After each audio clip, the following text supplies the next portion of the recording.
Қазақстан темір жолының ең мықты жігіті мен аруы анықталды. Ұлттық компания ұжымы Астанада темір жол аруы мен жігіт сұлтанатты қос сайысты қатар өткізді.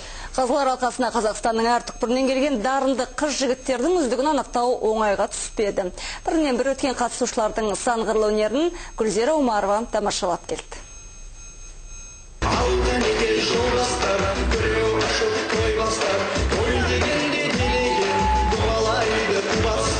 Өзара сайыста бақ сынау үшін қыз жігіттер еліміздің әр аймағынан жиналды.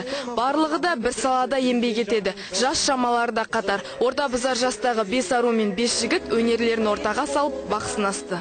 Қазіргі күні жастарымыз тек қана айфонмен, интернетте отырмай, өз тарихын біліп, өз тілін біліп, өнер жағынан өздерін көрсетіп, осындай жаққа ұмтылғанына біз қолдап, осындай шараларды ұйымдастырып өткізіп жатырмыз. Қыздар би билеп ән айтса, жігіттер кір көтеріп күш сынасты. Тіпті араларында ақындар мен актерлер де бар болып шықты. Сайыс ережесі бойынша еліміздің темір жолы туралы қойылған сын сұрақтарға да қателеспей жауап беріп, өздерінің нағыз маман екендерін көрсетті. Ер балалар өзінің шымырлығын, өзінің күштігін көрсетті.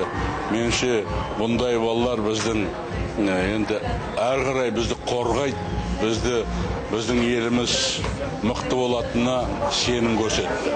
Жалпы бұл сайыс осымен 5-ші жыл өтіп отыр.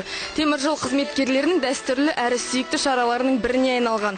Халық қаһарманы Тоқтар Әубәкіров бастаған қазылар алқасы қатысушыларды бағалаудың оңай болмағанын айтады. Үздік атанған темір жол аруы мен жігіт сұлтанына Біріккен Араб Әмірлігіне 2 адамдық жолдама берілсе, қалған жүлделі орындар ішінде бағалы сыйлықтар табыс етілді. Гүлзира Омарова, Тимур Есенаманов, 7-ші арна.